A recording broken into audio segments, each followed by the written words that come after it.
감사합니다. 오늘 갈라디아서 강의 23번째 시간으로 할례와 십자가라는 제목으로 말씀 나누겠습니다. 여러분, 이제 오늘 이 시간을 통해서 갈라디아서 강의는 이제 마지막 시간입니다. 이제 마치게 되는데, 그동안 8개월에 걸쳐서 우리가 갈라디아를 우리가 공부했는데요. 우리가 이제 그동안 배웠던 것들을 한번 복습해보는 시간 하겠습니다. 갈라디아 전체 내용을 한번 살펴볼까요? 갈라디아서의 전체 주제는 뭐라고 그랬죠? 이신득의, 이신칭의라고도 하고 이신득의라고도 하는데, 갈라디아는 이신득의라는 말이 더 가깝습니다. 이신칭의는 로마서는 이신칭의라고 하죠. 이신득의가 뭐예요? 믿음으로 말미암아. 넘겨주세요, 한 장만. 믿음으로 말미암아 우리는 의를 얻는다, 득한다라는 거예요. 칭의는 칭함을 받는다는 거예요.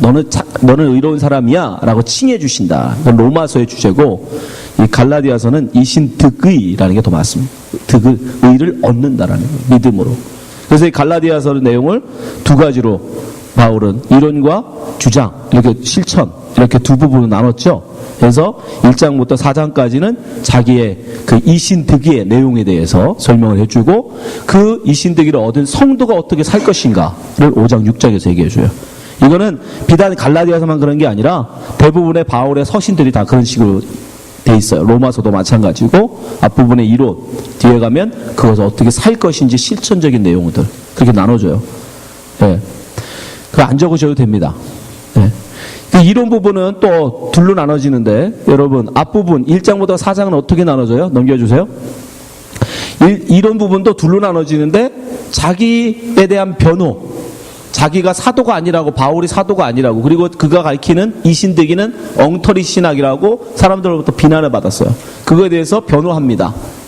그리고 3장 4장에 가서는 그 이신득의가 옳다라는 것을 여러 가지 근거를 가지고 반박을 하죠.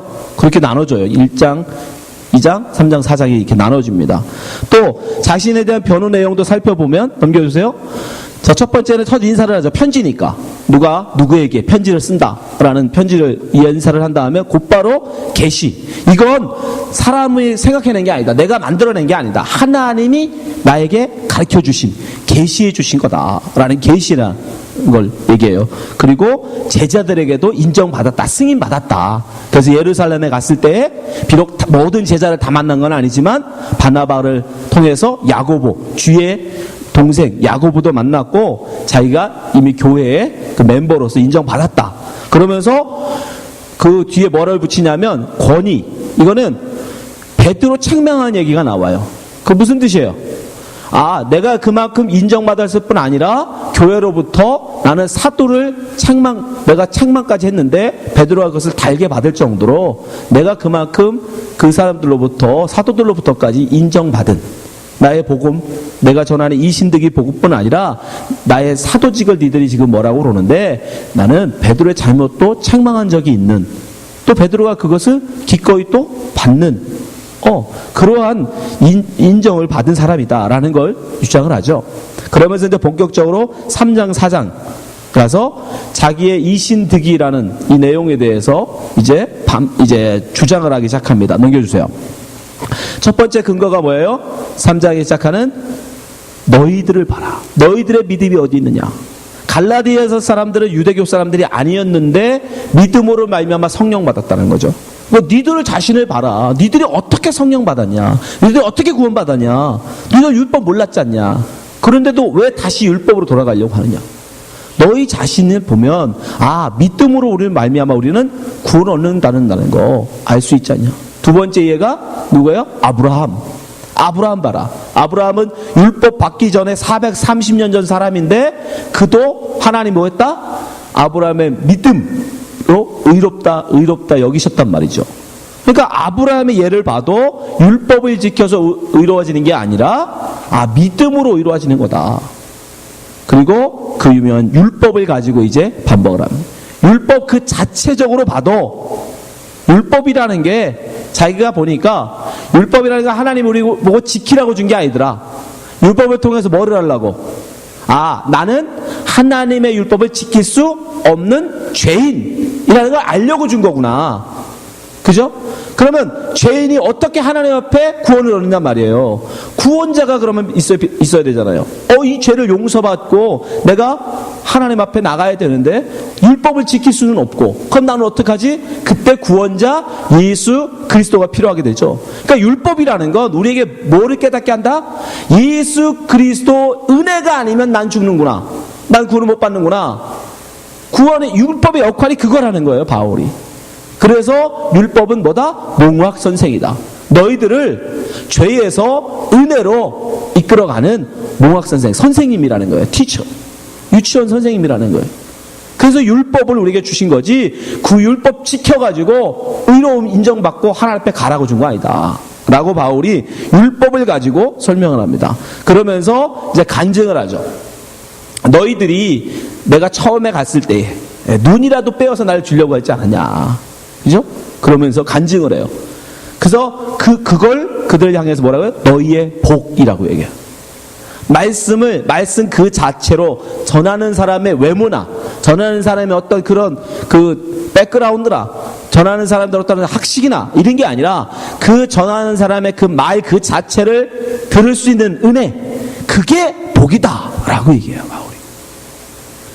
그리고 나서 이제 비유를 한 가지 더 들어주는데, 하갈과 사라의 예를 들어서 비유를 해줘. 그래서 하갈이 낳은 이스마엘, 사라가 낳은 이삭. 그래서 하갈은 뭐예요? 율법의 어미, 사라는 은혜의 어미, 약속의 어미. 그렇게 구별하는데, 근데 현실은 어떻게 돼요?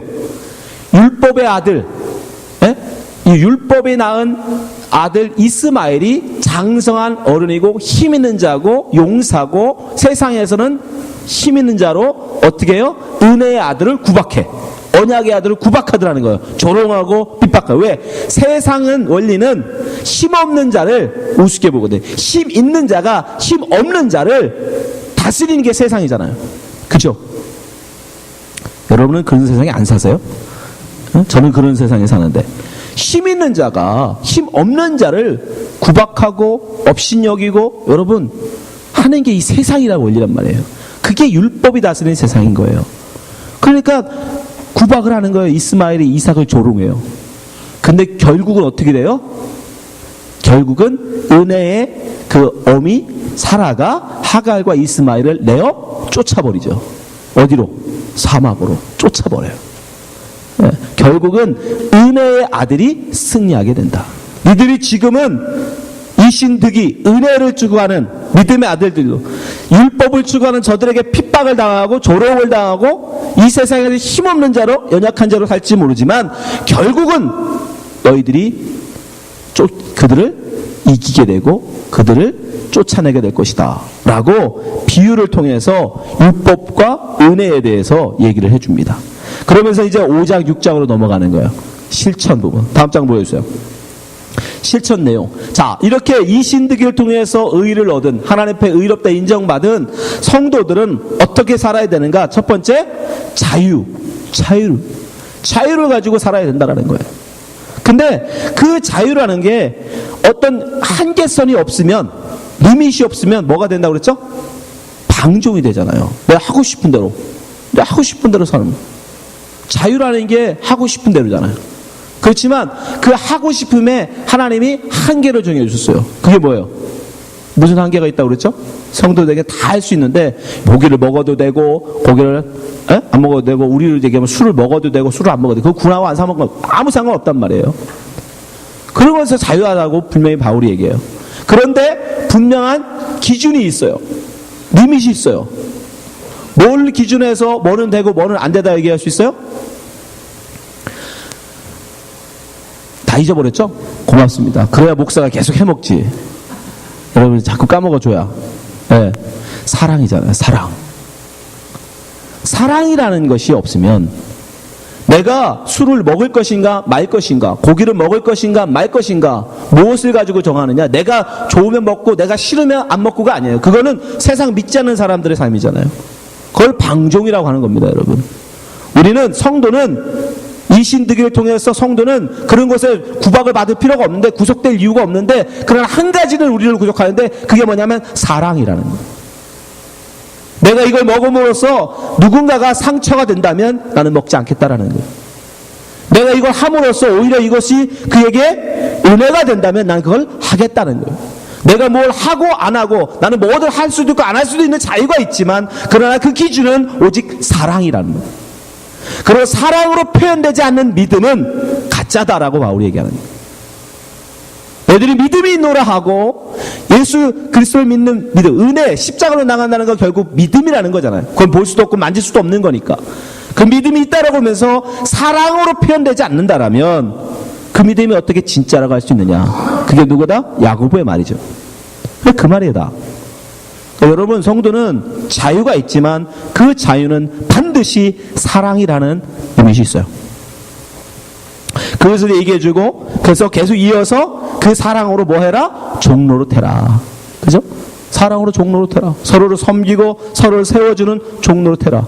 또한 그것을 우리의 노력, 우리의 힘, 우리의 의지로만 그게 되느냐? 안 되죠. 뭘로 해야 돼요? 그래서 성령을 주신다는 거예요. 우리 힘으로, 우리의 결심, 결단으로 사랑을 할 수가 없어요. 우리가 아무리 결심해도. 그래서 어떻게 해야 돼? 그래서 성령을 통해서 우리에게 뭘 준다? 네, 성령을 통해서 우리로 사랑의 열매를 맺게 해 주시더라는 거예요. 네.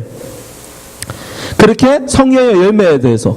그러나 우리 속에 또 무엇이 있다? 성령의 열매뿐 아니라, 네, 성령뿐 아니라 우리 속에는 육체의 소욕도 있더라는 거예요. 육체의 소욕.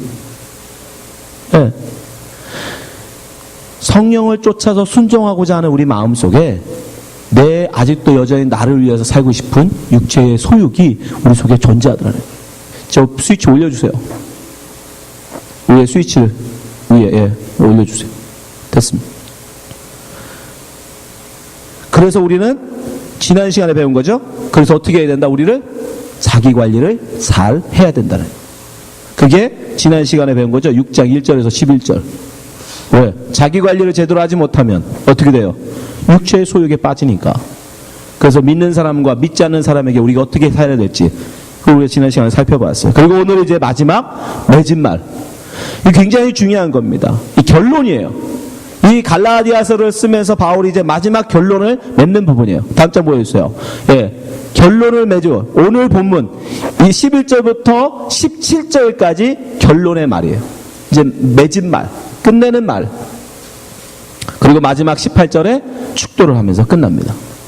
이게 전체적인 갈라디아서예요.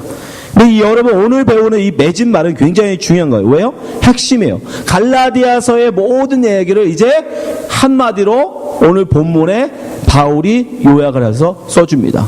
그래서 바울 사도 자신도 그것을 강조해요. 갈라디아서 6장 11절 보세요.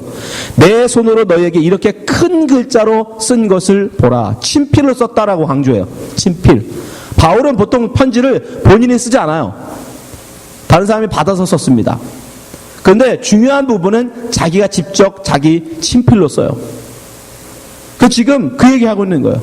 이게 얼마나 중요한지 내가 너희들에게 내가 직접 큰 글씨로 써서 너희들에게 제발 이건 꼭 기억해라.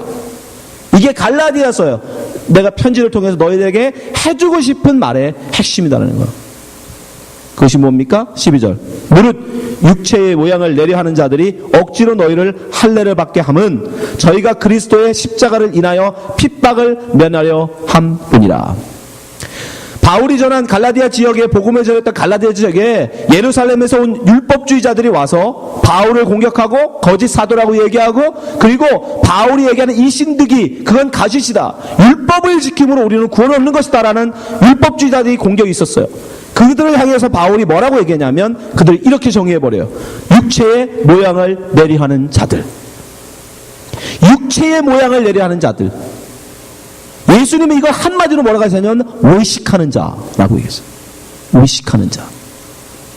그 본질, 율법의 본질을 지키려는 게 아니라 나는 율법을 지키는 자야 라는 걸 드러내기 위해서, 보여주기 위해서, 자랑하기 위해서 하는 자들이라는 거예요.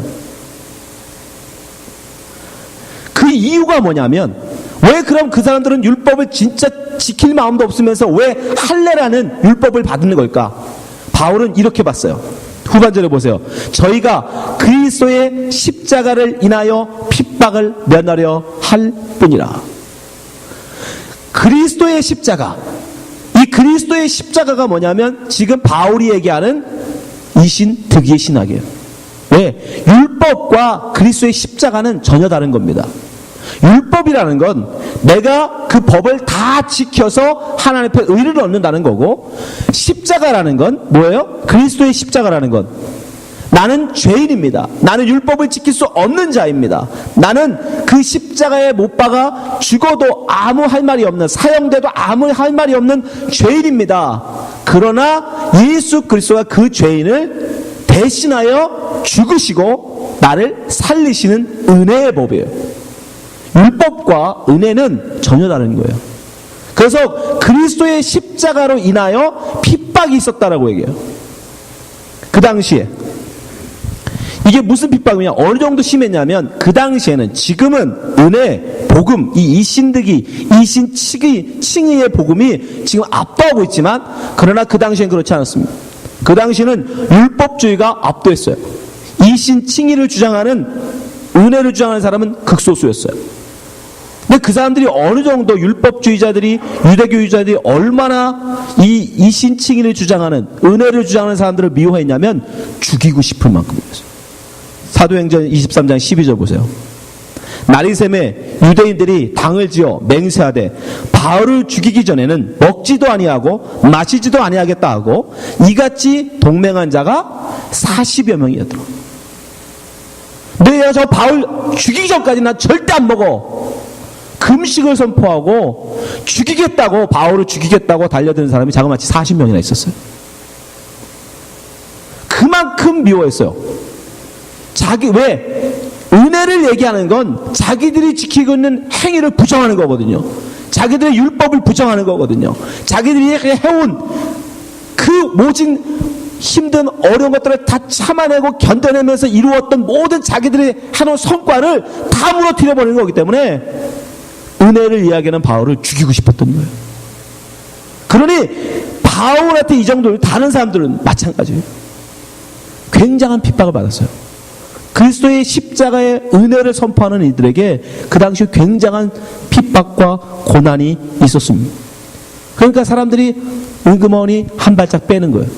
아니야, 난 그렇게 은혜만을 주장하는 사람은 아니야. 나 할례 받았어. 나 할례. 할례는 보여줄 수 있잖아요.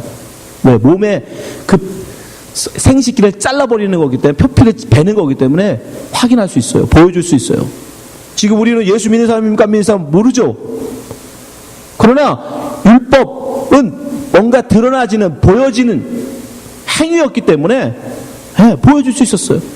그러면서 자기 슬쩍 빠지는 거예요. 내가 비록 바울이 전하는 복음을 따르기는 하지만 그러나 나 그렇게 완전히 거기에 미친 사람 아니야. 나 교회는 다니긴 하지만 그렇게 막 광신자는 아니야. 마치 요즘 많은 성도들이 하는 말처럼, 그죠? 적당히 주일에 한 번 정도 예배만 가지고, 그리고 그리스도인이라는 신분을 유지하는 것처럼. 바울은 그 율법주의자를 향해서 그렇게 얘기했어요. 그들이 할례 받는 이유가 뭔지 아냐? 그리스도의 십자가로 인하여 받는 핍박을 피하려고 하는 거다. 그리고 자기는 나는 할례도 지켜서 율법도 지킨 사람이야 라고 말하려고. 그뿐 아니라 그것을 전하고 있는 선생들은 무슨 목적으로 그러냐면, 갈라디아 6장 13절 보세요. 할례를 받은 저희라도 스스로 율법을 지키지 아니하고, 율법엔 관심 없어요. 율법을 내가 하나님 말씀이니까 내가 지켜야지, 이걸 하려고 그들이 할례 받고 율법을 따르는 게 아니라는 거예요. 그럼 목적이 뭐냐? 뒤에 나오죠. 너희로 할례를 받게 하려는 것은 너희의 육체로 자랑하려 함이니라. 내가 이렇게 많은 사람들에게 율법을 전해서 율법 따르는 사람 만들었어. 먼저 할례 받는 그들이 교사가 되어서, 선생이 되어서, 요즘 말로 목사가 되어서 우리 교회 성도가 이렇게 많아, 그 숫자로 자기를 자랑하는, 자기를 드러내는, 자기의 힘으로 삼으려고 하는 그러한 속셈이 그 속에 있더라는 거예요. 나를 따르는 자가 이렇게 많다. 율법에는 관심 없어요. 율법을 정말 목숨처럼 나는 지켜야지, 난 할 수 있어, 이게 아니라 내가 전하는 이것을 이렇게 많은 사람들이 나를 따른다 라는 자기의 자랑을 삼기 위해서 그들이 하고 있더라는 거예요. 너무 요즘하고 똑같지 않습니까? 그러나 바울이 뭐라고 그래요? 그러나 내게는 14절 보세요. 그렇게 그런 율법을 주의하는 사람들은 그렇게 하는데 그러나 나는 뭐만? 우리 주 예수 그리스도의 십자가 외에 결코 자랑할 것이 없으니. 그 사람들은 자기를 따른 많은 제자들 그걸 자랑해요. 야, 우리 교회 교인이 이렇게 많아. 우리 교회 교인이 10,000명이야 10만 명이야. 우리 교회 교인 몇 명이야. 그러한 자랑 난 관심 없다. 나는 오직 그러나 내게는 우리 주 예수 그리스도의 십자가 외에는 자랑할 것이 없으니 그리스도로 말미암아 세상이 나를 대하여 십자가에 못 박히고 내가 또한 세상에 대하여 그러하니라. 비록 내가 십자가를 선포하고 십자가로 말미암아 핍박을 당한다 할지라도 나는 기꺼이 뭐하겠다? 당하겠다. 피하지 않겠다는 거예요. 그 십자가에 피해서 할례받지 않겠다라는 거예요. 그 율법 따라가지 않겠다는 거예요. 나는 오직 예수 그리스도의 은혜, 그 은혜만 바라보고 그 은혜만 쫓아가겠다는 거예요. 여러분은 어떻습니까? 바울이 그러면서 15절 할례나 무할례가 아무것도 아니라되 자유를 얘기해요. 자유. 아까 얘기했죠. 성도에게 부여된 건 뭐다? 자유예요. 할례를 받고 안 받고 사실 그건 중요하지 않다. 나는 물론 원치 않지만 그러나 그걸 받는다도 그것도 중요하지 않다. 더 중요한 진짜 중요한 건 뭐예요? 오직 새로 지으심을 받은 자가 되는 거예요. 내가 그리스도로 말미암아 새로 거듭난 자이냐 아니냐 그게 중요하지. 내가 율법을 지키느냐 안 지키느냐 그런 건 중요한 게 아니라는 거예요. 고린도후서 5장 16절 우리가 어떻게 세섭게 됩니까? 그러므로 우리가 이제부터는 아무 사람도 육체로 알지 아니하노라. 비록 우리가 그리스도도 육체대로 알았으나 이제부터는 이같이 알지 아니하노라. 그런즉 누구든지 그리스도 안에 있으면 새로운 피조물이라. 이전 것은 지나갔으니 보라 새 것이 되었도다. 근데 우리가 새롭게 되는 거, 우리가 새롭게 되어져야 되는 거 그게 중요한데 할례를 받느냐 안 받느냐 그게 중요한 게 아니라 새로 거듭나는 게 중요한데 문제는 누가 새로 거듭날 수 있다? 예수 그리스도 안에 있을 때만 거듭나요. 예수 그리스도 안에 우리가 어떻게 있을 수 있어요? 예수가 지금 십자가에 박혀 있단 말입니다. 그러면 우리도 예수 그리스도 안에 있으려면 어떻게 해야 돼? 나도 십자가에 박혀야지요. 예수 그리스도와 함께 죽지 않으면 어떻게 본어게인이 됩니까? 새롭게 태어나야 되는데 죽지 않고 어떻게 태어나요? 그래서 우리는 십자가에 죽어야 되는 거예요. 바로 지금 그 얘기하는 거예요. 여러분의 신앙생활의 궁극적인 목적, 여러분이 교회를 열심히 나오는데 교회를 나오는 목적, 교회를 나오느냐 안 나오느냐 이렇게 신앙생활하느냐 저렇게 신앙생활하느냐 이 교단을 가느냐 저 교단을 가느냐 그런 것보다 더 중요한 건 내가 그 교로 말미암아 그런 행위로 말미암아 그런 신앙생활로 말미암아 거듭났느냐. 예수 그리스도와 함께 십자가를 못 받고 내가 예수 그리스도 안에서 새로 거듭난 중생한 하나님의 백성이냐 그게 중요하다는 거예요. 우리 교회는 아무도 너무 경건하고 너무도 열심히 그래서 많은 사람들 또 전도도 열심히 해서 우리 교회 교인이 이렇게 많아. 그런 거 중요하지 않다라는. 정말 거듭났느냐, 예수 그리스도에서 새로운 자로 살아났느냐, 그게 중요하다는. 그것이 없다면 그것은 아무 의미가 없다라는. 세상을 아무리 칭찬을 받는다 할지라도, 세상에서는 훌륭한 교회, 좋은 교회라고 인정받을지라도 그건 아무 의미가 없다는 거예요. 그러면서 바울은 이런 축복의 말을 해줍니다. 갈라디아 6장 16절. 무릇 이 규례를 행하는 자에게와 하나님의 이스라엘에게 평강과 긍휼이 있을지어다. 이 규례, 이게 뭐예요? 이 신특이, 이 원리를 말하는 거예요. 오직 거듭남. 내가 뭐 율례를 행하느냐 안 하느냐 그런 행위적인 그런 게 문제가 아니라 정말 하나님 안에서 내가 십자가 안에서 죽고 새로 거듭난 자인가 아닌가. 이 진리를 쫓는 자들, 행하는 자들, 그들을 평강과 궁율이 있다라는 거예요. 하나님의 은혜. 여러분, 평강과 궁율, 이게 뭐예요? 이게 천국이에요. 여러분, 천국 가면 뭐 다른 거 얻는 게 아닙니다, 여러분. 뭐 금이 많아서 여러분, 다이아몬드가 많아서 천국 가고 싶으세요, 여러분? 다른 거 없어요. 천국은 평강과 궁율이 있는 곳이기 때문에 천국이라고 그러는 거예요. 천국을 살게 되는 거예요. 여러분들이 바로 이 진리를 온전히 좇는 여러분 됐으면 좋겠습니다. 그래서 바울은 마지막 이 고백을 해요. 정말 너무 멋있는 고백. 같이 한번 읽어봅시다. 바울의 갈라디아서의 마지막 고백이에요. 자기의 신앙의 고백이라고 할 수 있어요. 담당히 넘겨주세요. 17절 시작. 이후로는 누구든지 나를 괴롭게 말라. 내가 내 몸에 예수의 흔적을 가졌노라. 우리 한 번 더. 이후로는 누구든지 나를 괴롭게 말라. 내가 내 몸에 예수의 흔적을 가졌노라. 네, 참 너무 멋있는 말이에요. 갈라디아서를 쓴 궁극적인 목적이 뭐였어요?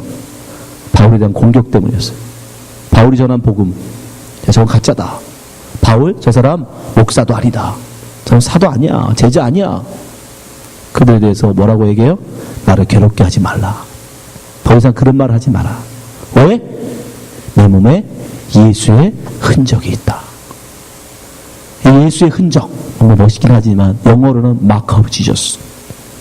예수의 마크가 있다라는 거예요. 예수가 가지신 마크가 내게도 있다라는 거예요. 니들이 아무리 부정한다 할지라도 나는 예수님께 인정받은 자라는 거예요. 뭘 가졌길래 바울이 이럴까요?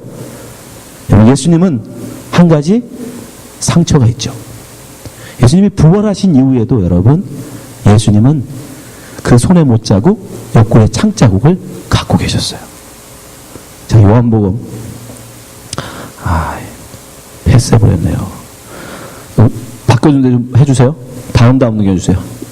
요한복음 20장 27절. 네.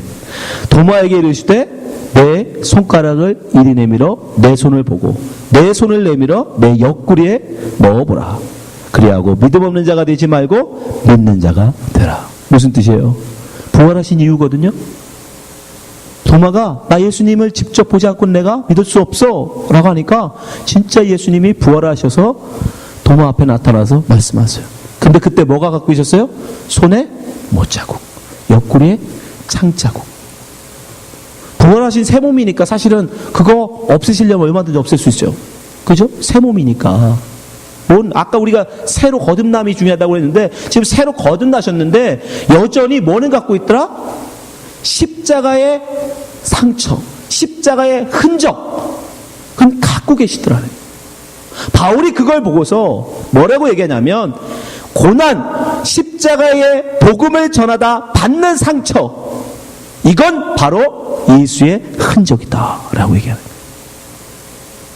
바울이 갈라디아서 복음을 전하다가 직접 돌에 맞아 죽을 뻔한 사람이었어요. 사람들이 바울을 복음 전한다고 돌로 쳤어요. 그래서 죽은 줄 알고 갖다 버렸어요. 그 정도로 맞았으면 여러분 짱돌에 머리 한 방 맞고 쓰러졌을까요? 아니었을 거예요. 수없이 터졌을 거예요. 그것은 시간이 지나면 상처는 나았을지 모르지만 뭐는 남아요? 그 흉터들은 그대로 남아있겠죠. 바울은 그걸 보면서 뭐라고 생각해요? 이건 예수 그리스도의 십자가 길을 가는 자들에게는 반드시 가져야 되는 마크 오브 지저스, 예수의 흔적이다. 왜? 세상은 반드시 십자가의 길을 가는 자들에게 향해서 조롱하고 핍박하고 돌을 던지니까. 그 길을 가는 사람이 어찌 돌을 안 맞을 수 있고, 그 길을 가는 사람이 어찌 고난을 당하지 않을 수 있고, 그 길을 가는 사람이 어찌 그 상처를 갖지 않을 수가 있을까? 그럴 수 없다는 거야. 왜? 예수님이 그분이 갖고 계시니까.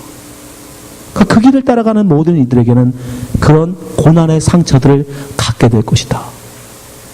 나도 그 상처가 있다. 여러분은 어떻습니까? 여러분은 예수의 상처가 있으세요? 예수님과 함께한 고난의 흔적이 있습니다. 왜 예수님이 부활하셨는데 굳이 옆구리의 상처, 손에 못자국을 지우지 않으셨을까요? 지금 의사들도 얼마든지 할 수 있는 일인데. 뭔가 의미 있는 걸 아닐까요?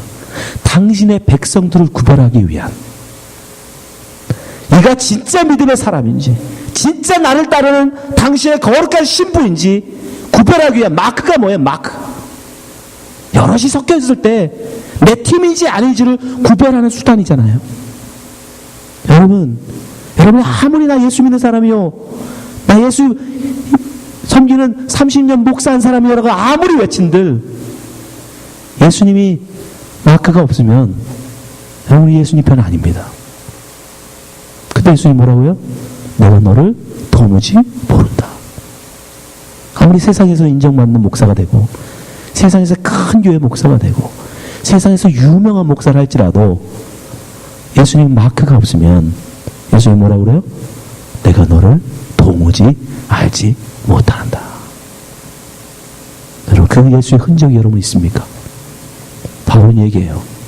십자가 길을 가는 자는 반드시 그 몸에 예수의 흔적을 갖게 된다.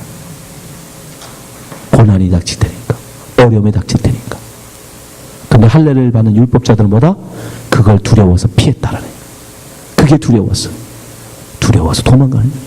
그러니까 이 시대에 여러분이 예수의 흔적을 가지고 있지 못하다면 우리도 똑같이 이런 자들이요, 율법주의자인 거예요. 그게 두려워서, 십자가의 고난이 두려워서 도망갔던, 할례 받았던 율법주의자들과 우리가 똑같은 겁니다. 예수님이 우리에게 말씀하십니다. 마태복음 5장 10절. 우리를 위하여 핍박을 받는 자는 복이 있나니 천국이 저희 것이며. 누가 천국 간다는 거예요? 의를 위하여 핍박을 받는 자, 그 핍박을 위하여 예수의 흔적을 가진 자, 그가 천국 간다는 거예요. 11절. 나를 인하여 너희를 욕하고 핍박하고 거짓으로 너희를 거스려 모든 악한 말을 할 때에는 너에게 복이 있나니.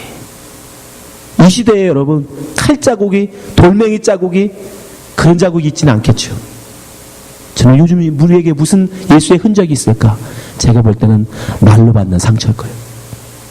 야, 예수 믿는다는 게 저 땅으로 사냐? 야, 예수 믿으면서 왜 저러냐? 어쩌면, 야, 제 예수 믿어 곱게 믿지 왜 저렇게 미치든 믿냐? 수많은 비난과 수많은 모욕과 욕을 당할 수 있어요. 그 마음의 상처도 여러분 예수의 흔적입니다. 예수님 말씀하시나, 너희를 욕하고 핍박하고 거짓말로 너희를 비난할 거다. 근데 어떻게 하래요? 12절. 그러나 기뻐하고 즐거워하라. 하늘에서 너희 상이 큼이라. 너희 전에 있던 선지자들이 이같이 핍박하였다. 모든 선지자들, 우리의 선진들, 바울을 위시한 모든 믿음의 사람들이 다 갔던 길이에요. 여러분 어떻습니까? 바울이 우리에게 물어요. 너희 예수의 흔적이 있느냐? 그것이 있을 때만이 진짜 예수 믿는 사람, 진짜 십자가의 길을 가는 사람들이에요.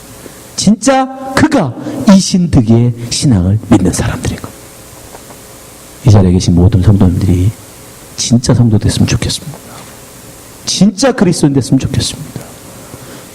정말 예수 그리스도를 믿음으로 의를 얻는 믿음의 성도 되길 바랍니다. 기도하겠습니다.